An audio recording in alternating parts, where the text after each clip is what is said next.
నమస్తే, welcome to our channel. నేను మీరా. నేపాల్ దేశంలో జరుగుతున్న ప్రస్తుత పరిస్థితులకు సంబంధించి మనతో మాట్లాడడానికి, కూలంకుషంగా వివరించడానికి సినీ మరియు రాజకీయ విశ్లేషకులు భరద్వాజ్ గారు ఉన్నారు. ఆయనతో మాట్లాడదాం. నమస్తే.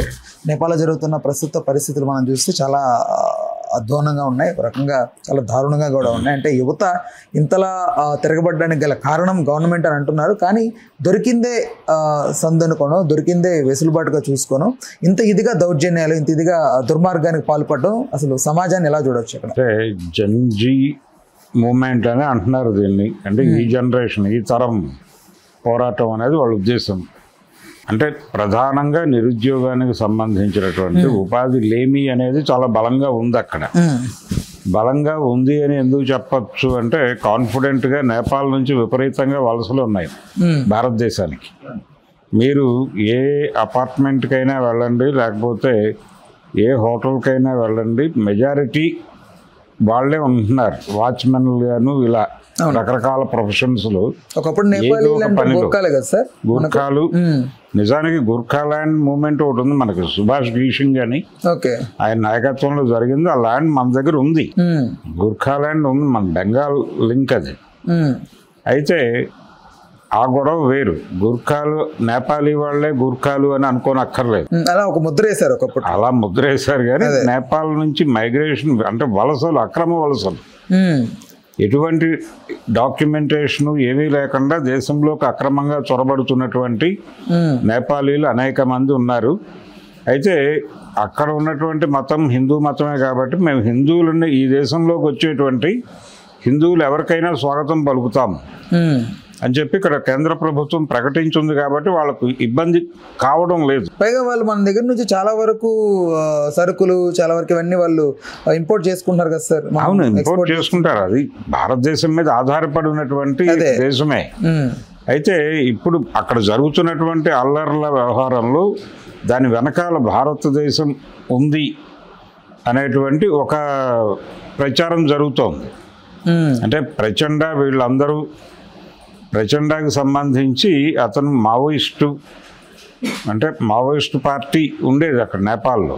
ఆ పార్టీ తాలూకా ప్రతినిధిగానే ఇప్పటికీ చూస్తున్నారు, అతన్ని చూస్తున్నారు. ఆ ప్రయాణంలోనే ఇక్కడ ఉన్నటువంటి సంఘ్ పరివార్ ఒక రకంగా చంకలు గుద్దుకుంటోంది దానికి సంబంధించి. అంటే అక్కడ ప్రజల కోసం రోజు ఉద్యమాలు చేస్తామని చెప్తూ ఉంటారు వీళ్ళు. అక్కడ ప్రజలే తిరగబడి వాళ్ళని రోడ్డు మీద పరిగెట్టిస్తున్నారు అని మాట్లాడుతున్నారు. అయితే ప్రచండ మావోయిస్టు లైన్ నుంచి డీవియేట్ అయి వెళ్ళిపోయి దశాబ్దాలు గడిచింది. ఇది ఎవరు మాట్లాడరు. అంటే అవకాశం దొరికింది కాబట్టి ఎవరి పద్ధతిలో వాళ్ళు అన్వయించుకుని ముందుకెళ్ళిపోతున్నారు. కానీ అంటే అమెరికా హస్తం ఉంది అనే మాట కూడా వినిపిస్తోంది. అంటే ప్రభావం ఎంతవరకు ఉంటుంది సార్? హస్తం ఉండడం వరకు ఓకే, మాట్లాడుకోవడానికి హస్తాలు ఉన్నాయి, ఇవన్నీ కూడా బయట మాట్లాడుకునే మాటలే. ఇంటర్నల్గా అంతమంది మొబిలైజ్ అవటం వెనకాల ఒక డ్రైవింగ్ ఫోర్స్ ఉంటుంది. ప్రజల్లో ఒక తీవ్రమైనటువంటి ఆకాంక్ష ఉంటుంది, చిరాకు ఉంటుంది, వ్యవస్థ పట్ల క్రోధం ఉంటుంది. ఇవన్నీ కలిసి ఆ తిరుగుబాటుకు ఒక రూపాన్ని ఇస్తాయి. ఇది ఎంతకాలం సస్టైన్ అవుతుంది, ఇది ఇలాగే నేపాల్లో వాళ్ళ జీవితాలు మార్చేస్తుందా అనేది కూడా ఒక ప్రశ్న. రాచరికాన్ని పునరుద్ధరించడానికి, రాచరికం పోయింది కదా వీళ్ళు ఎంట్రీ ఇచ్చిన తర్వాత, రాచరికాన్ని పునరుద్ధరించి తిరిగి పాత ధోరణి, అంటే గతంలో హిందూ స్టేట్ అది, దాన్ని తిరిగి హిందూ స్టేట్గా మార్చడాన్ని ప్రమోట్ చేసేటువంటి, అంటే ఎవరైతే ఇలాంటి ఆకాంక్షలతో ఉన్నారో, ప్రపంచంలో ఉన్నటువంటి ఏకైక హిందూ దేశం నేపాల్, అది పోయింది అని దాన్ని, అలాగే ఆ లెగసీని, ఈ రాచరిక వ్యవస్థని, ఈ రెండింటిని పునరుద్ధరించటం కోసం కొంతమంది బయట నుంచి వచ్చిన శక్తులు ఈ ఉద్యమానికి రూపకల్పన చేశారు అనే అభిప్రాయం కూడా ఉంది. బయట నుంచి వచ్చిన శక్తులు ఎవరంటే, బయట నుంచి సపోర్ట్ చేసి నడిపిస్తున్న శక్తులు ఇక్కడ ఉన్నటువంటి సంఘ్ పరివార్ అన్న ధోరణిలో ఒక ప్రచారం అది జరుగుతోంది. ఇప్పుడు అందులో కూడా వాస్తవాలు ఉన్నాయని నేను అనటం లేదు. అక్కడ ప్రజలలో ఉన్నటువంటి, అక్కడ ప్రభుత్వం మీద ప్రజలలో ఖచ్చితంగా క్రోధం ఉంది. దాని వల్లనే అంతమంది అసెంబ్లీ కాగలిగారు, రోడ్డు మీద రాగలిగారు. ఆవేశమా, ఆక్రోధనా, లేకపోతే ఏంటిది బాధ? బతుకు లేదు అనిపించిన తర్వాత జనాలు రోడ్డు మీదకి రాక తప్పదు. సోషల్ మీడియా దానికి వీళ్ళ బ్రతుకు ఏంటి సంబంధం సార్? అంటే ఒక అభిప్రాయం షేర్ అయినప్పుడు దాన్ని ఇప్పుడు ప్రపంచం అంతా కూడా pocket news room, pocket entertainment అన్న పద్ధతిలో మొత్తం ఏదైనా ఫోన్లోకి వచ్చేసింది కాబట్టి ఎవరైనా ఒక అభిప్రాయం వ్యక్తం చేసినప్పుడు రిలేటెడ్గా ఆ అభిప్రాయాన్ని ఆమోదించే వాళ్ళు కూడా ఆ పక్షం వహిస్తారు. కాబట్టి ఒక అభిప్రాయం ప్రజల్లోకి తీసుకువెళ్ళటము, అభిప్రాయాలని క్రోడీకరించటము, తమ వైపు క్యాడర్ని డెవలప్ చేసుకోవడం, ఇదంతా కూడా చాలా ఈజీగా మారింది. ఇప్పుడు క్యాంపెయినింగ్ అనేది ఒకప్పుడు ఫిజికల్ క్యాంపెయినింగ్ చేసేవాళ్ళు, ఇప్పుడు డిజిటల్ క్యాంపెయినింగ్ మీద ఎక్కువ ఫోకస్ నడుస్తోంది. ఇదే అక్కడ కూడా ఒక నినాదం ఇచ్చారు వాళ్ళు. డిజిటల్ క్యాంపెయినింగ్ అంటే ప్రజల్ని కన్ఫ్యూజ్ చేయడమే కదా. కన్ఫ్యూజన్ మాత్రమే అనుకుంటే అలాగా, ఏ క్యాంపెయినింగ్ కన్నా దాన్నే వాడుతున్నారు కదా. వాట్సాప్లో మెసేజ్లు పంపించటం ఈ గొడవ నడుస్తుంది ఎప్పుడైనా. అలాగే వివిధ వేదికల మీద వాళ్ళు వ్యక్తీకరించినటువంటి అభిప్రాయాలని ఆమోదించేవాళ్ళు, విభేదించేవాళ్ళు తలబడతారు అక్కడ. ఈ తలబడ్డప్పుడు రకరకాల వ్యక్తులు ఇన్వాల్వ్ అవుతారు. దాంతో ఏకీభావం ఉన్న వాళ్ళందరూ ఓ చోటకు చేరుతారు. ఈ కన్సాలిడేషన్ చేయడానికి కూడా సోషల్ మీడియా ఉపయోగపడుతుంది ఈ మధ్యకాలంలో, అదొక వెసులుబాటు. అందుకని సోషల్ మీడియా ద్వారా జరిగిందని చెప్తున్నారు. కానీ ఇవన్నీ ఎన్ని మాట్లాడుకున్నా భారతదేశంలో ఉన్నటువంటి సంఘ పరివార హస్తం ఉందా, లేకపోతే అమెరికా హస్తం ఉందా, ఇంకొకళ్ళ హస్తం ఉందా, ఈ చర్చలు కూడా పక్కన పెట్టేసి చూస్తే అక్కడ రోడ్డు మీదకి వచ్చిన జనాలకు సమస్యలు ఉన్నాయి అనే దగ్గర అంగీకారం కుదుర్చుకోక తప్పని పరిస్థితి. నేపాల్లో ఆ పరిస్థితులు ఉన్నాయి కాబట్టి వలసలు వచ్చేస్తున్నారు వాళ్ళు దేశం వదిలేసి. ఆ పరిస్థితిని నివారించడానికి, అక్కడ ప్రజల జీవన ప్రమాణాలు పెంచడానికి అక్కడ ప్రభుత్వం చేస్తున్నటువంటి కార్యక్రమాలు ఏమిటి అనే దానిలో ఎవరికీ క్లారిటీ లేవు. ఈ చిరాకు, ఈ కోపం ఇప్పుడు ఒక ఉద్యమ రూపంలో కనిపించింది మనకి. ఇది ఏ స్టాండ్ తీసుకుంటుంది అనేది చూడాలి. అంటే బంగ్లాదేశ్లో జరిగిన లాంటి అంత దారుణానికి పాల్పడుతున్నట్టు తెలుస్తుంది నేపాల్లో. లైక్ ఎక్కడైనా జరుగుతుందండి, ఎక్కడైనా జరుగుతుంది. పాకిస్తాన్లో చూడలేదా మనం? అంటే జనంలో పర్టికులర్గా ఆ జనరేషన్, ఈ జనరేషన్ జనం అని వాళ్ళే చెప్పుకుంటున్నారు దాని పేరు. కాబట్టి ఈ తరం సమస్యలు చాలా ఉన్నాయి అపరిష్కృతంగా. వాటిని పరిష్కరించడంలో ప్రభుత్వాలు అన్నీ కూడా తాత్సారం చేస్తున్నాయి, అబద్ధాలు చెప్తున్నాయి. అందుకని మేము సీరియస్గా ఒక అటాక్ ఇవ్వదలుచుకున్నామని చెప్పి ఇచ్చారు. దాన్ని కంట్రోల్ చేసే ప్రయత్నంలో భాగంగా ప్రభుత్వం కూడా క్రూయల్గానే బిహేవ్ చేసింది అక్కడ. అయితే ఇదే సమయంలో గుర్తు చేసుకోవాల్సినటువంటి మరొక ఆందోళన ఏంటంటే 90 దశకం చివరల్లో, అంటే 90 దశకం చివర కాదు, 80 దశకం చివరల్లో, 90 దశకం ప్రారంభంలో సోవియట్ రష్యా కుప్పకూలటానికి కొద్ది కాలం ముందు గోర్బచేవ్ గారు చైనా పర్యటనకు వెళ్ళాడు. వెళ్ళిన సందర్భంగా అక్కడ తియాన్మెన్ స్క్వేర్లో విద్యార్థులు విపరీతంగా అసెంబ్లీ అయిపోయి గొడవకు దిగారు ప్రభుత్వంతో.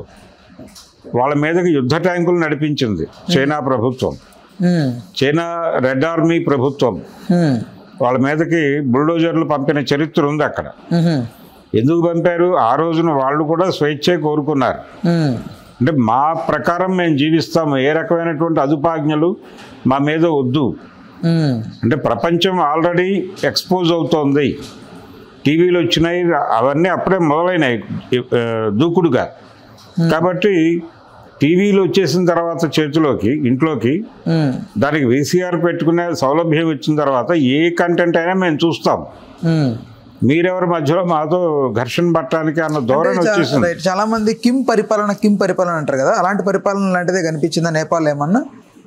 నేపాల్లో జరుగుతున్నటువంటి పరిపాలన పట్ల ప్రజలలో అసంతృప్తి ఉన్నమాట వాస్తవం. అక్కడ మావోయిస్టు పార్టీలో గతంలో పనిచేసినటువంటి ప్రచండ ఉండొచ్చు, బాబు ఉండొచ్చు, ఎవరైనా ఉండొచ్చు, కానీ పరిపాలన తాలూకా ప్రభావం ప్రజల మీద లేదు. అంటే దాన్ని గౌరవించే స్థాయిలో జనం లేరు. అందుకని వాళ్ళు ఉద్యమ బాట ఎంచుకుని వీధి పోరాటాల ద్వారా ఏదైనా పరిష్కారం అవుతుంది అనేది జనరల్ సూత్రం. ఆ వీధి పోరాటాలకు సిద్ధపడిపోయారు వాళ్ళు. ఇప్పుడు దాన్ని ఏదో మసిపూసి మారేడికాయ చేయటం అనే కార్యక్రమం ఆపేసి నిర్మోహమాటంగా జరిగిన దానిలో తమ వైపు నుంచి జరిగిన వైఫల్యాలు ఏమిటి అనేది ప్రభుత్వం కన్ఫెస్ అవటం మాత్రమే కాదు, భవిష్యత్తులో మేము ఇలా వ్యవహరించము అనేటువంటి ఒక హామీ ఇవ్వాల్సి ఉంటుంది పౌర సమాజానికి. అది జరిగితే జెంటిల్గా ఒక ముగింపు పలికేయచ్చు ఈ వివాదానికి. కానీ ఆ కండిషన్లో కూడా అక్కడ గవర్నమెంట్ కనిపించడం లేదు.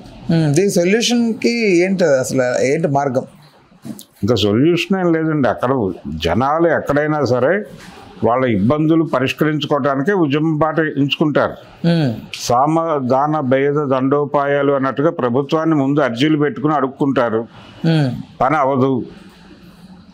చిన్న ధర్నాలు లాంటివి చేస్తారు, అప్పటికీ పని అవదు.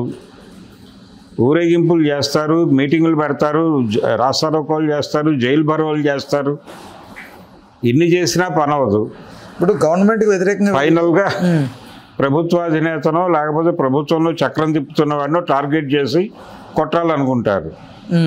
అక్కడ దాకా తెచ్చుకున్నది ఎవరు అంటే బీజ రూపంలోనే తెలుసు. ఇక్కడ బీజ రూపంలోనే తెలిసినప్పుడు అప్పుడే పరిష్కరించుకోవాలి కదా దాన్ని. రైట్. పరిష్కరించుకోకపోవడం వలన వచ్చిన సమస్య ఇది. స్వార్థం పెరిగింది, కార్పొరేట్ రాజకీయాలు పెరిగినాయి, ప్రపంచ రాజకీయాలు మొత్తంగా ప్రపంచాన్ని తన కంట్రోల్లో పెట్టుకుని నడిపిస్తోంది మార్కెట్ ఎకానమీ. అందులో భాగంగానే కష్టాలు, అంటే కోరి తెచ్చుకున్న కష్టాలే ఎక్కువైపోతున్నాయి మనిషి జీవితంలో. ఈ కోరి తెచ్చుకున్న కష్టాల్లో కొంతమేరకు తీరిస్తే ఏదో జరుగుతుంది అనేది అనుకుంటారు, కానీ అన్ని సందర్భాల్లోనూ అలా ప్రజలు రాజీ పడే మూడ్లో ఉండరు. అలా రాజీ పడలేని పరిస్థితి, రాజీ కుదరనటువంటి పరిస్థితి వాళ్ళ జీవితాల్లోకి రావటం వల్ల రోడ్డు మీదకి వచ్చారు. రోడ్డు మీదకి వచ్చి గవర్నమెంట్ ఎదిరిస్తారు అనుకుంటే షాపులు ఇవన్నీ ధ్వంసం చేయడం, ప్రైవేట్ నిరసన రూపం ఇలాగే ఉంటుంది. ప్రజాగ్రహం పెళ్ళుబికిన తర్వాత దానికి ఒక ఫాము డైరెక్షన్ ఉండదు. ఇప్పుడు వంగవీటి రంగా చనిపోయినప్పుడు విజయవాడ దగ్ధమైంది. ఎందుకు దగ్ధమైంది? ఎవరైనా చెప్పి చేయించారా? అదంతా చెప్పి చేయించాల, తర్వాత జరిగింది. కానీ వెరీ మార్నింగ్ హత్య జరిగింది, తెల్లారుజామున జరిగింది. ఆ విషయం తెలియగానే పబ్లిక్ రియాక్షన్ చాలా వైలెంట్గా ఉండింది. ఆయన మీద ఉన్న అభిమానం కావచ్చు, మరొకటి కావచ్చు. అది ఎవరు ఎక్స్పెక్ట్ చేయలేదు అసలు. ప్రభుత్వం అసలు ఎక్స్పెక్ట్ చేయలేదు, ఎన్టీ రామారావు గారి గవర్నమెంట్. అదే అలా పెళ్ళుబుకింది. ప్రజల నుంచి ఒక నిరసన కార్యక్రమం పెళ్ళుబుకింది. వాళ్ళు షాపులు బద్దలు కొట్టారు, తగలబెట్టారు, బిస్కీ బ్రాందీలు ఇవన్నీ ఎత్తుకెళ్ళిపోయి రోడ్ల మీద విశృంఖలంగా తాగలిగినంత తాగల గిరాట కొట్టారు, సీసాలు. చాలా బీభత్సం జరిగింది. అంటే కన్జ్యూమరిజం మన జీవితాల్లో ప్రవేశించిన కొత్తది. ఆ టైంలో వస్తువులు అనేకం డిస్ప్లే అవుతుండేవి అక్కడ షోకేసుల్లో. కొనలేని పరిస్థితి రోజు ఆ రోడ్లో తిరిగే జనాలకు ఉండేది. వాళ్ళు ఇదేంటి అని అనుకున్నప్పుడు వాళ్ళకి ఇది ఒక అవకాశంగా దొరికింది. రంగా గారిని స్టేట్ గవర్నమెంట్ చంపేస్తుంది అనేది ఒక అవకాశంగా కల్పించి వెళ్ళి దాడులు చేసి ఎవరికి కావాల్సింది వాళ్ళు పట్టుకెళ్ళిపోయారు ఇళ్ళకి. ఈ స్లమ్స్ నుంచి అక్కడి నుంచి కన్జ్యూమరిజం వలన జరిగినటువంటి దాడులు అనేక ఉన్నాయి అక్కడ. కేవలం ఇదొకటే కాదు ఇష్యూ, అనేక అంశాలు ప్రజల బుర్రల్లో మేట వేసుకుని అది ఏదో టైంలో ప్రజాగ్రహంగా బయటకు వస్తుంది. నేపాల్లో కూడా అలా ట్రిగ్గర్ అయింది, అంతే. ఇది ట్రిగ్గర్ అయింది, కానీ ట్రిగ్గర్ అవడానికి అనేక సమస్యలు. అక్కడ జీడిపి కావచ్చు, ప్రజల జీవన ప్రమాణాలు పెరగకపోవడం కావచ్చు, వాళ్ళకి జీతాలు సరిగా రాకపోవడం కావచ్చు, ఇలా 100 సమస్యలు ఉన్నాయి అక్కడ. మన భారతీయులను కూడా లైక్ అక్కడ నుంచి లోపలికి తీసుకొచ్చే ప్రయత్నం చేస్తున్నట్టు గవర్నమెంట్ తెలుస్తుంది. భారతీయుల్ని అక్కడ నేపాల్లో ఉన్నటువంటి భారతీయుల్ని మళ్ళీ తిరిగి భారతదేశానికి తీసుకొచ్చి అది ఎలాగో రెస్క్యూ ఆపరేషన్ చేయాలి, చేస్తున్నారు. అది కనీస బాధ్యత. అయితే అది హిందూ స్టేట్గా మారుతుందా లేదా అనేది ఇప్పుడు కీలకంగా చర్చ జరుగుతుంది బయట. ఎలాంటి డెసిషన్ తీసుకోబోతున్నారు, ఈరోజు రేపు ప్రకటిస్తారు. ఎలాగూ ప్రకటించిన తర్వాత ఆ ప్రకటన ఎలా ఉంటుంది అనేది చూడాలి. దాన్ని బట్టి కొంత క్లారిటీ వస్తుంది. రైట్. ఆ పరిస్థితులు మనం గమనిస్తే మినిస్టర్ ఫ్యామిలీ ఎవరో హెలికాప్టర్ తాడుకి వేలాడుతూ మరి వాళ్ళని తీసుకెళ్లాల్సినంత అంత దయనీయమైన సిచ్యువేషన్స్ అక్కడ. అంటే జనరల్గా మన మీద వ్యతిరేకత జనంలో మొదలైన తర్వాత అక్కడ ఉండడానికి ఎవరు సాహసించరు. ఏదో పద్ధతిలో ముందు తీరం దాటాలనుకుంటారు. ఇదంతా సెటిలైట్ అయిన తర్వాత మళ్ళీ వచ్చి వాళ్ళు అధికారం చేపట్టవచ్చు కూడా. అలా జరిగిన సందర్భాలు ఉన్నాయి. అందుకని వాళ్ళు ఏదో ఇలా వెళ్ళిపోయారు, లూజ్ ఎండ్లో వెళ్ళారు అని అనుకోనక్కర్లేదు. రైట్. ఇది మొత్తం స్కీమ్ ప్రకారమే జరిగి ఉండొచ్చు కూడా. Okay okay right right okay okay Bharat గారు, thank you. Thank you. Hello, Telugu Rajyam channel చూస్తున్నారా? సామాజిక రాజకీయ జీవన చిత్రణే తెలుగు రాజ్యం. అతిశయోక్తులు, అసత్యాలు ఉండవు. రాజకీయ కోణం కాదు, ప్రజా కోణమే కొలబద్ద. తెలుగు రాజ్యం వీక్షణ మీ ఉత్తమ అభిరుచికి నిదర్శనం.